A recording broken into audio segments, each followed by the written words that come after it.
اور اگر یہ اپوزیشن کریں، تنقید کریں یا تعریف کریں، صوبائی حکومت عوام کے مفاد میں جو بھی فیصلہ ہوگا، یہ کمیٹی جو بنی ہے غلام احمد صاحب اس کو چیئر کر رہے ہیں اور اس میں عوامی منتخب نمائندے ہیں، اور جس طرح اپوزیشن اسمبلی میں عوام کے ووٹوں سے آئی ہے، اسی طرح اس لینڈ ریفارمز کے لیے سی ایم صاحب نے جو کمیٹی بنائی ہے وہ بھی عوام سے ووٹ لے کے آئے ہوئے. یہ کوئی ہماری لیکن آسان تو نہیں ہوگا شاہ صاحب، اتنے مسائل ہیں زمینوں کے، لینڈز کے، مختلف آبادیوں کے مابین تنازع موجود ہیں، ایسے میں لینڈ ریفارمز واقعی قابل عمل ہوگا؟ دیکھیں طاہر، آسان تو کوئی کام نہیں ہوتا ہے. آپ نے جو ہے وہ گزشتہ آپ 70 سال کا، 76 سال کا یا 50 سال کا جتنا بھی عرصہ ہوا ہے، نوٹ آؤٹ رولز جو ہے وہ 77 78 سے چل رہے ہیں نا.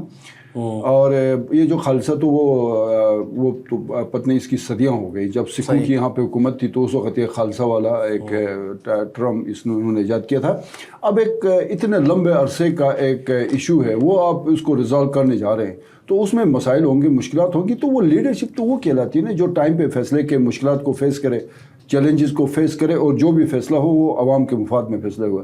اسی حاجی گلبر نے جتنے بھی ڈیسیجنز لیے، کوئی آسان ڈیسیجنز تھے، جتنے بھی ڈیسیجنز لیے بلدیاتی انتخابات کے حوالے سے ڈیسیجن، جو لوکل گورنمنٹ ایکٹ 2014 وہ اپنی اصلی شکل میں نافذ کر کے الیکشن کی طرف ہم آگے بڑھے. آپ کو پتہ ہے کہ الیکشن کمیشن میں جو ہے وہ چیف الیکشن کمیشنر آفس میں اس پہ کام جو پچھلے 18 سال سے پینڈنگ پڑا تھا وہ آگے بڑھ چکا ہے، اور امید ہے کہ ہو سکتا ہے اس سال کے آخر تک یہاں پہ بلدیاتی الیکشن ہو جائیں. آپ کے جو گندم سبسڈی کے اوپر تقریباً آپ کو 7 ارب روپے، 9.5 ارب پہ ہماری سیلنگ تھی، اب 17 ارب پہ چلی گئی. تو یہ بھی تو حاجی گلبر، جب یہ گندم ایشو اٹھا تھا تو سب کہہ رہے تھے کہ ابھی 10 دن کے بعد دڑن تختہ ہو گیا، گندم ایشو ان کو لے کے ڈوبے گا. لیکن جس سیاسی بصیرت کے ساتھ اس کو اختتام تک پہنچایا، اور اس بجٹ میں خالد خورشید صاحب نے اپنے دور میں 1.5 ارب ہمارے بجٹ سے کاٹ کے دیے تھے، اور یہ واحد حکومت ہے یا سی ایم ہے جنہوں نے جا کے 7 ارب روپے جو ہے فیڈرل سے آپ کی گندم سبسڈی کے لیے مستقل بجٹ کا حصہ بنا دیا. اس کے بعد پھر یہ جو ایلیجیبل نہیں تھے سرکاری افسران جن کے پاس گاڑیاں تھے، وہ 80-90 گاڑیاں واپس لے کے سالانہ 25-30 کروڑ روپے. ایک اور چیز میں بتا دوں، 25-30 کروڑ روپے آپ کے خزانے کو جو بچت ہو گئی، وہ کوئی آسان کام نہیں تھا. دشمنیاں مول لی نا بیوروکریسی سے. اس کے بعد آپ کا انڈومنٹ فنڈ میں ایک حفیظ صاحب کا یہ بڑا زبردست کام تھا. یہ ہیلتھ انڈومنٹ فنڈ ہے نا، مریض جس سے مستفید ہوئے ہیں ان کی دعائیں حفیظ اور ان کے ساتھ. لیکن شاہ صاحب ریونیو کلیکشن میں تو پیچھے رہ گئے. نہیں، میں یہ کہہ رہا ہوں نا، بیچ میں اس 50 کروڑ میں 1 پیسے کا اضافہ خالد خورشید صاحب نے نہیں کیا. اب جا کے چیف منسٹر نے 50 کروڑ کو بڑھا کے اس کو 1 ارب کر دیا. تو ظاہر ہے اگر 3-4 ہزار پچھلے سال مستفید ہوئے تھے تو اب وہ 8 ہزار مستفید ہوں گے. اس کے بعد پھر یہ آپ کے کنٹیجنٹ پیڈ کا جو سیلری تھا 32 سے 37 نوٹیفیکیشن ہو گیا. آپ کے پاور ڈپارٹمنٹ میں یہ جو رسک الاؤنس، مہدی شاہ صاحب سے یہ احتجاج کرتے چلے آ رہے تھے، اس پہ کسی نے توجہ نہیں دی تھی. رسک الاؤنس کا نوٹیفیکیشن ہو گیا. میں نوٹیفیکیشن کی بات کر رہا ہوں، یہ کوئی زبانی اعلان نہیں ہوا. تو یہ سارے مشکل فیصلے تو گلبر صاحب کر رہے ہیں. باقی اپوزیشن مشکل فیصلہ یہ بھی کر لیں، اپوزیشن تو وہ جو جہاں پہ بیٹھ کے انہوں نے بک بک جگ جگ کرنا وہ کر رہے ہیں وہاں. صحیح. شاہ صاحب ایک اور مشکل فیصلہ دیکھیں نا، اور آپ کے اطلاع کے لیے سر، وہی اپوزیشن رات کو آ کے سی ایم صاحب سے وہ ترقیاتی اسکیمیں اور اپنے معاملات طے کر رہی ہوتی ہے. تو یہ بھی تو ٹھیک نہیں، اور سی ایم صاحب دیتے بھی ہیں. سر سی ایم صاحب کے پاس آ کے کوئی جائز کام مانگے گا یا کوئی اپنا ڈیمانڈ کرے گا؟ مجھے یہ بتائیں سر کہ آج واٹر اینڈ پاور میں نے وزٹ کیا، وہاں میں نے دیکھا مختلف محلوں کے لوگ احتجاج کر رہے ہیں. بجلی کے بہت زیادہ مسائل ہیں، اسپیشل ٹرانسمیشن جاری ہے، 150 سے زیادہ اسپیشل جو ہے وہ ٹرانسفارمرز لگے ہوئے ہیں. پھر پرائیویٹ کمپنیز کو بھی ٹرانسفارمرز دینا حکومت کی ذمہ داری ہے، اور بجلی کا یہ جو فقدان ہے. پھر آپ اتنی زیادہ اگر ہم بات کرتے ہیں کبھی کبھی کہ یار حکومت نے یہ فیصلہ نوٹیفیکیشن کیا ہے، تو اس پہ کیوں نہیں بجٹ رکھا جاتا، اس پہ کیوں نہیں کام ہوتا؟ طاہر، اس میں 2 چیزیں میں آپ کو بتا دوں، اور بہت ہی مختصراً میں آپ کو بتا دوں، اور اس کو میں کنکلوڈ کروں گا. ایک تو یہ کہ سالانہ آپ کی جو بجلی کی جو کھپت ہے نا یا طلب ہے، اس میں کوئی 4 سے 5-6 میگا واٹ کا اضافہ ہوتا ہے. پچھلے سال اگر گرمیوں میں بجلی کی طلب اگر 62 میگا واٹ تھی، اس سال 70 میگا واٹ ہے. میں ویسے ایک مثال دے رہا ہوں. اس کے لیے جو کام ہوا ہے اس سال، یہ جو پروجیکٹس ہمارے پائپ لائن میں تھے، وہ آپ کو پتہ ہے کارگا مشینری پہنچ گئی ہے آلموسٹ. کارگا 6 میگا واٹ کی. آپ کا جو یہ نل تر والا ہے دسمبر تک یہ سارا کمپلیٹ ہو رہا ہے. 3 میگا واٹ نارمل والا کمپلیٹ ہو رہا ہے. 3 میگا واٹ یہ اسی اگلے مہینے کے اینڈ تک یہ سارے کمپلیٹ ہو رہے ہیں. اب مسئلہ یہ ہوا تھا کہ پچھلے 10-12 سالوں سے 1 میگاواٹ بجلی سسٹم میں شامل نہیں ہو سکی ہے. اب جا کے آپ کے اس سال کے آخر تک جو 28 میگاواٹ صرف گلگت میں سسٹم کا حصہ ہے. اور اس حکومت کی ایک اور کامیابی یہ ہے کہ 54 میگاواٹ جو عطاباد پاور پروجیکٹ ہے اس کے لیے 11 ارب روپے کی ریلیز بھی مل گئی ہے. ٹھیک ہو گیا. اب یہ سارے کام جو تھے اگر پچھلے حکومتوں میں بھی اسی طرح وہ پچھلی حکومتیں پاور کے اوپر کنسنٹریٹ کرتی, فوکسڈ رہتی, کام کرتے, محنت کرتے, تو آج ہم کرائسس کا شکار نہیں. تو اب وہ گلور صاحب کو آئے ہوئے 1 سال ہو گیا. آپ کو پتہ ہے 1 میگاواٹ پاور پروجیکٹ کے لیے بھی آپ کو سال سے 1.5 سال کا عرصہ چاہیے. انہوں نے آتے جو آپ کے جن کے جو پروجیکٹ سلو ٹریک پہ تھے ان کو فاسٹ ٹریک پہ ڈالا, اور اس کا رزلٹ یہ آ رہا ہے کہ اگلے 3-4 مہینے میں آپ کے 3 پروجیکٹس کمپلیٹ ہونے جا رہے ہیں. ٹھیک ہے, لیکن کچھ ایسے بھی تو پروجیکٹس ہیں نا شاہ صاحب, جو چپرسن جو ہائیڈرو پاور پروجیکٹ ہے 1 میگاواٹ کا, آپ نے 2020 میں شروع کرنا تھا, وہ کوئی نہیں کر رہا. CMIT میں وہ کیس چل رہا ہے اور ابھی اس کے ریٹ جو ہے وہ 22 کروڑ سے 34 پہ چلے گئے. اچھا, اس کے علاوہ سیوریج کا اتنا اربوں کا پروجیکٹ ہے شاہ صاحب, اور اس میں کھڈے نظر آتے ہیں. ٹھیکیدار کون ہے؟ کیا حکومت اس کے اوپر کوئی چیک اینڈ بیلنس نہیں رکھتی؟ کرے نا طاہر کی سیوریج کا جو نظام خراب تھا اور غیر معیاری کام ہو رہا تھا, اس کے اوپر گلگت ڈیولپمنٹ اتھارٹی کے جو DG ہیں عباس علی خان نے ایکشن لیا ہے. اور تقریباً اس دن میں فگر بھول گیا ہوں, تقریباً 100-150 کے قریب جو ان کے مین ہولز تھے وہ انہوں نے مطلب وہ ان کو یہ حکم دیا ہے کہ ان کو جو آپ توڑ کے دوبارہ بنائیں. ٹھیک ہے, اس کی نگرانی ہو رہی ہے. اور میں میڈیا سے بھی گزارش کروں گا کہ عباس صاحب کا یہ کہنا, میں ان کے پاس گیا تھا اسی حوالے سے, ان کا یہ کہنا جی کہ میڈیا والے میرے ساتھ رابطہ کریں, جتنی معلومات کی یا ان کو آن دی اسپاٹ لے کے جانا ہو. یہ سر 8-9 ارب کا پروجیکٹ ہے, یہ کسی کی جو ہے نا وہ مطلب کسی کی جاگیر نہیں ہے کہ وہ 8 ارب کے پروجیکٹ میں کل کنا سر آپ کے بجلی کا نظام خراب ہوتا ہے اس کی آپ درست کر سکتے ہیں. خدا نے خواستہ ہے وہ سیوریج کا ناقص کام ہو, ایک دفعہ آپ کا سیوریج کا نظام ٹوٹ پھوٹ کا شکار ہو جائے, پھر اس شہر سے تو ہر طرف گندگی, بدبو اور تعفن اٹھے گی. ایگزسٹنگ پروجیکٹ کے اندر اتنی کیپیسٹی ہے کہ یہ کچھ سال برداشت کر سکے. سر دیکھیں ابھی طاہر دیکھیں اس کی جو انجینئرنگ ڈیزائن ہے یا جو اس کی کنسلٹنسی ہوئی ہے, جو اس کا جو بھی PC1 بنا ہے, اس کا جو PC1 سکوپ ہے, وہ آپ سے بھی میری گزارش ہوگی آپ JDA کا ایک چکر لگا لیں, وہاں پہ بیٹھیں, آپ کو عباس صاحب پوری ڈیٹیل میں بتائیں گے کہ کہاں پہ یہ غیر معیاری کام ہوا, کون اس میں ملوث ہیں, اور اس کے خلاف ابھی کیس بھی تیار. صحیح, زبردست ہو گیا. اور چپرسن کا آپ نے نہیں بتایا. چپرسن کا سر یہ ہوا کہ 2019 میں شروع ہوا, ماشاءاللہ 3.5 سال تک بیچ میں PTI کی حکومت رہی. وہ پروجیکٹ جو ہے وہ سکھ پروجیکٹ میں ہو گیا. اب اس حاجی صاحب کا جو دورہ ہوا تھا ان کا, اس میں یہ احکامات ہوئے کہ اگلے 1.5 سال میں اس پروجیکٹ کو کمپلیٹ کریں, جو نومبر میں وزٹ ہوا تھا. اس کے بعد اس کو فاسٹ ٹریک پہ ڈالا گیا, رسک اینڈ کاسٹ پہ, وہ جو جس کنٹریکٹر کے پاس تھا اس سے اٹھا کے ڈپارٹمنٹ نے خود کام کیا. اس کی بھی مشینری سست پہنچ چکی ہے سر. ٹھیک ہے, اور ظاہر ہے جب مشینری آ چکی ہے تو پھر اگلے کام شروع ہوگا. تھوڑا سا ریٹ اپ ہو گیا ہے میرے خیال سے سر, وہ کاسٹ اوپر جاتی ہے. اب وہ جو ذمہ دار ہیں.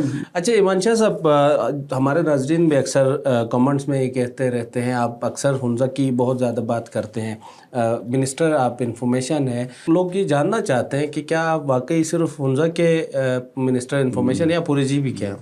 طاہر ایک تو یہ میں کلیئر کر دوں کہ ویسے تو معاون خصوصی اطلاعات کے پوری دیانتداری کے ساتھ میں نے کام کیا ہے. میں کبھی کوئی کمی کوتاہی میں نے آنے نہیں دی ہے. اس حوالے سے اپنے میرا جو ٹاسک جو مجھے اسائن ہوا ہے اس سے کبھی میں نے انحراف نہیں کیا یا اس میں کوئی کمی آنے نہیں دی ہے. ایک تو یہ ہے.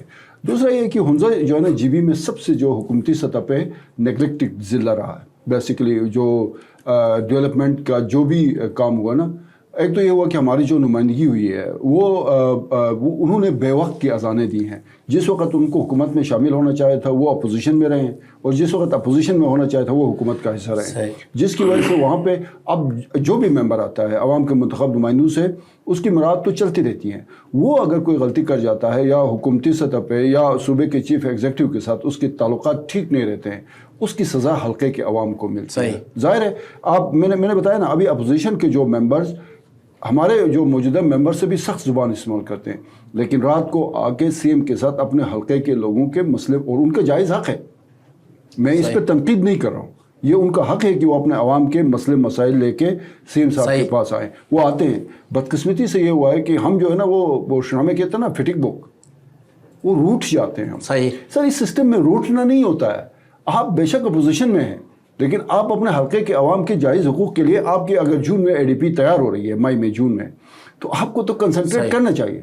سو اب میں جو کام کر رہا ہوں، چونکہ حکومتی سطح پہ بہت زیادہ نیگلیکٹڈ ڈسٹرکٹ ہے، نہ وہاں پہ پانی ہے، نہ بجلی ہے، اور نہ وہاں پہ کوئی ہمارے اس ضلع کے جو یوتھ ہے ان کے ساتھ کوئی انصاف ہو رہا ہے. آپ نوکریوں میں اٹھا کے دیں.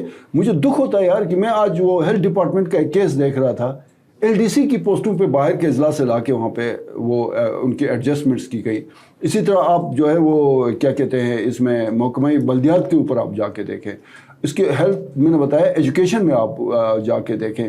پھر ایک اور زیادتی جو ہو رہی ہے وہاں پہ، اور اس کا ایک نیگیٹو امپیکٹ ہوگا کہ جو سب سے گیا گزرا تھکا ماندہ جو بھی آفیسر ہوتا ہے نا، اس کو لے جا کے ہنزا میں پھینک دیتے ہیں کہ وہاں پہ کوئی پوچھنے والا نہیں ہے. اب ان سے پوچھ ہوگی. شاہ صاحب لیکن آپ نے کہا کہ یار یہ جو مسائل ہیں ہم نے بھی محسوس کیا جب ہم اخباری صحافت کرتے تھے، اس وقت بھی وہاں سرکاری محکموں سے فائدے لینے کا رجحان کم تھا، لوگوں میں ہی، کمیونٹی کے اندر بھی، کمیونٹی آرگنائزیشنز پہ زیادہ انحصار تھا. اب بھی تقریباً ایسی سچویشن ہے کہ حکومت سے لینے والی اتنی زیادہ نہیں ہے. لیکن شاہ صاحب مجھے یہ بتائیں کہ میں صرف اس میں نا ایک چیز آپ کو کلیئر کر دوں کہ یہ جو کہتے ہیں کہ میں ہنزا کے لیے جا رہا ہے، یار میرا تعلق ہنزا سے ہے نا.